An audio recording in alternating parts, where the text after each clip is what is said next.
किया इन लोगों ने। तो नित्यानंद प्रभु के अरे और अगर ये दोनों का उद्धार हो जाता है तो फिर क्या होगा, चैतन्य महाप्रभु का नाम बहुत फेमस हो जाएगा, इनको तो प्रचार करना चाहिए। तो दोनों जाते हैं और नित्यानंद प्रभु बोलते हैं, अरे आप लोग तो ब्राह्मण का परिवार में आए, भगवान कृष्ण का नाम जप करो, भगवान कृष्ण का नाम लो, भगवान कृष्ण का दिया हुआ वाणी को फॉलो करो, भगवान कृष्ण की पूजा करो। जो बोलते हैं वो माधव गुस्सा होकर बोलते हैं ये कौन है, तो मारो मारो बोल के भगाते हैं। तो दोनों भाग भाग के जाते हैं। तो भागने के रास्ते में नित्यानंद प्रभु हरिदास को बोलते हैं, ये हरिदास आपको मालूम है, आपको जो ये पर्टिकुलर मार्केट्स में ये लोग जब लोग मार रहे थे उस टाइम पे आपने क्या किया, आपने क्षमा प्रार्थना किया, उनको बोला कि भगवान को प्रार्थना किया कि इनको माफ कर दो, अभी भगवान को प्रार्थना करो। तो हरिदास बोलता है, यार तुम्हारा दिमाग खराब है, तुम पागल है, तुम पागल है, तुम अपने कंट्रोलर सोचता है, तुम अपना बहुत बड़ा आदमी सोचता है, इसलिए वो पागल लोगों को गया समझाने के लिए। देखो तुम्हारे बात सुना, मेरा आज क्या कंडीशन है। तो नित्यानंद बोलता है, अरे मैं पागल थोड़ी हूँ, जिसने हमें भेजा वो पागल है। तो ना वो जो चैतन्य महाप्रभु है वो ब्राह्मण है, आज्ञा देता है राजा की तरह, और घर में बोलता है जाओ मैं इधर बैठता हूँ, तुम जाओ प्रचार करो, और प्रचार करके आके मेरे को रिपोर्ट बताओ, बनाओ कितना प्रचार किया, कितने लोगों को भक्त बनाया। तो वो पागल है, वो उसका मन स्थिर नहीं है, वो घर में बैठ के ऑर्डर देता है, हम लोग करते हैं, मैं पागल थोड़ी हूँ, तो आप जाके उनको बताओ। तो ऐसे बात करते करते जाके पहुंच जाते हैं, वो दोनों रुक जाते हैं। फिर नेक्स्ट डे फिर से जाता है प्रचार करने के लिए। तो माधव गुस्से में वो मटका को, जो दारू पिया था, मटका को उठा के मारता है। जैसे मारता है पूरा नित्यानंद प्रभु के सर से खून बहने लगता है।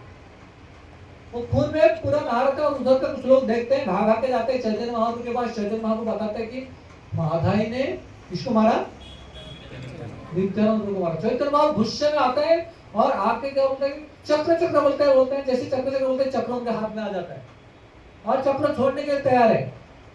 तो नित्यानंद प्रभु चैतन्य महाप्रभु के चरण में गिर जाते हैं, बोलते हैं ये अवतार आपका इसके लिए नहीं है, ये अवतार में आपका एक ही अस्त्र है। क्या अस्त्र है, हरे कृष्णा कृष्णा कृष्णा हरे, हरे राम राम राम हरे हरे। तो ये अवतार केवल एक ही अस्त्र है, आप ये अस्त्र को मत यूज कीजिए। और बोलते हैं ये माधव ने मुझे मारा, लेकिन आपको मालूम है जगाई, कि जगाई ने बोला ये साधु लोग हैं, इनको मारना नहीं चाहिए, इसलिए रोका उसको, उसके वजह से मुझे कौन मारा। ये जगाई बहुत अच्छा आदमी है, तो प्रशंसा करते हैं नित्यानंद लोग, दोनों एक ही पाप किया, तो जगाई का भगवान प्रशंसा करते हैं नित्यानंद लोग। तो चैतन्य महाप्रभु नित्यानंद प्रभु जैसे प्रसन्न हो गए, प्रशंसा करते हैं, तो चैतन्य महाप्रभु क्या करते हैं, जगाई को आलिंगन करते हैं।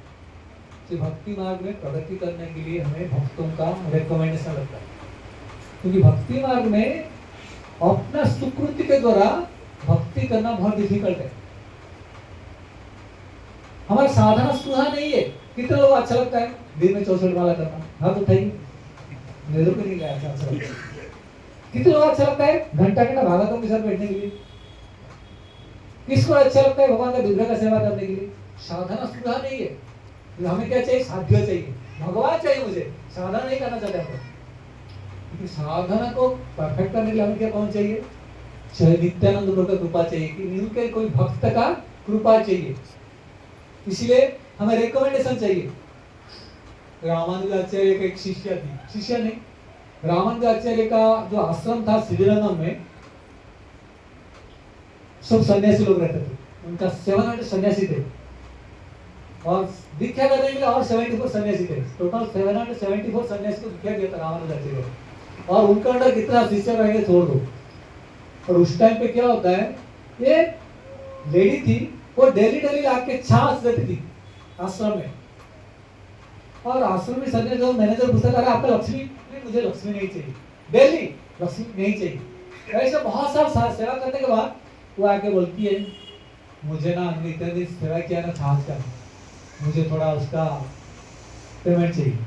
बोला बोलो आपका कितना हो गया, मैनेजर बोला कितना हो गया बताओ। बोलते नहीं पैसा नहीं चाहिए मुझे, तो क्या चाहिए ना, मेरा एक रिकमेंडेशन लेटर लिख दो। बोल क्या लिखना है, बोलो मैं लिख के देता हूँ। मैनेजर को बोलता है, मैनेजर बोलता है बोलते नहीं आप लिखने से नहीं चलेगा। तो क्यों लिखेगा, रामानुजाचार्य को लिखना पड़ेगा। अरे बाबा रामानुजाचार्य को लिखना पड़ेगा, हाँ वो अगर लिख के देंगे तो क्यों चाहिए आपको ना, मैं तिरुपति जाना चाहती हूँ और ये लेटर रहेगा ना, मुझे तुरंत दर्शन भी मिल जाएगा, आगे सारे फैसिलिटी मिल जाएगा, मैं इतना साल तो सेवा किया, मुझे रिकमेंडेशन लेटर चाहिए। तो बोलते ठीक है, क्या लिखने का ना, खाली आप रामानुजाचार्य को बोलो मैं ये स्त्री का सेवा से खुश हूँ, प्रसन्न हूँ बोल के, और नीचे लिखने का रामानुजाचार्य, एक लाइन लिख के अपना साइन करके देने का। तो जाते हैं रामानुजाचार्य को बोलते हैं लेटर, रामानुजाचार्य इतना सेवा सालों से सेवा कर रहे थे, रामानुजाचार्य लिख लेते हैं ये स्त्री का सेवा में प्रसन्न हूँ, नीचे रामानुजाचार्य लिखते हैं। वो लेटर लेके जाती है तिरुपति में, वो लेटर दिखा के अच्छा सत्संग लेती है, अच्छा सेवा करती है, लास्ट में वो लेटर को हुंडी में डाल देती है। जैसे हुंडी में डालती है पूरा वैकुंठ से विमान आता है और वो लेडी विमान में बैठ के भगवान के धाम में चले जाते हैं। क्या है रिकमेंडेशन लेटर। जब हमारा कोई साधु का रिकमेंडेशन मिल जाता है, हमें कौन पहचानता है, कोई नहीं पहचानता। जब कोई साधु रिकमेंड करता है हमारा रास्ता खुल गया। तो ये जो नित्यानंद प्रभु है वो रिकमेंड करते हैं हर जगह के लिए, बोलते ये जगह ना मुझे रक्षा किया, वो माधव मुझे मार रहा था, ये जगह ने मुझे बचाया, इसको क्षमा कर दो। तो चैतन्य महाप्रभु क्या करते हैं, वो जगह को आलिंगन करते हैं। चैतन्य महाप्रभु जगह का जैसे आलिंगन करते हैं, जगह का शरीर में पूरा अष्टविकार सृष्टि हो जाता है, बहुत आनंद में नाचने लगता है। तो माधव बोलता है प्रभु आप पाप से क्यों कर रहे हो, जब पाप कर रहे थे जगह दोनों भाई हम दोनों ने बराबर पाप किया, ऐसा कोई पाप नहीं उसने किया और मैंने नहीं किया, लेकिन आप उसको कृपा दे रहे हो, मुझे क्यों कृपा नहीं दे रहे हो। तो चैतन्य महाप्रभु बोलते हैं कि आपने मेरा जो प्रिय है नित्यानंद प्रभु, उसको आपने मारा, उनको आपने मारा। क्यों, नित्यानंद प्रभु का ये जो मूड है ना, वो सेवक का मूड में आए। चैतन्य दासमयी चैतन्य दास, चैतन्य दासमयी कहार दासे दास के नित्यानंद प्रभु का मूड था। चैतन्य महाप्रभु का दास के रूप में आए। यदि वह उनका आविर्भाव उससे पहले हुआ, भगवान कभी भी आते हैं उससे पहले उनका सारे जो पैराफेर्नालिया होता है ना, जैसे कोई मिनिस्टर आता है, प्राइम मिनिस्टर आता है, उसके साथ क्या होता है, पूरा पार्टी आता है। ऐसे ही चैतन्य महाप्रभु कोई भी अवतार आता है तो उनसे पहले सारे जो लोग असिस्ट करने वाले सब पहले आ जाते हैं। तो इससे पहले नित्यानंद प्रभु आते हैं। तो नित्यानंद प्रभु आते हैं, लेकिन नित्यानंद प्रभु वो वेट करते कब चैतन्य महाप्रभु आएंगे, कब चैतन्य महाप्रभु आएंगे, तो वेट करते हैं। ये पास्ट टेंस पूरा अलग है, नित्यानंद प्रभु का आविर्भाव से लेकर वो अलग पास्ट टेंस देखेंगे, तो टाइम लगा बात करेंगे। तो नित्यानंद प्रभु वेट कर रहे थे कब चैतन्य महाप्रभु आएंगे।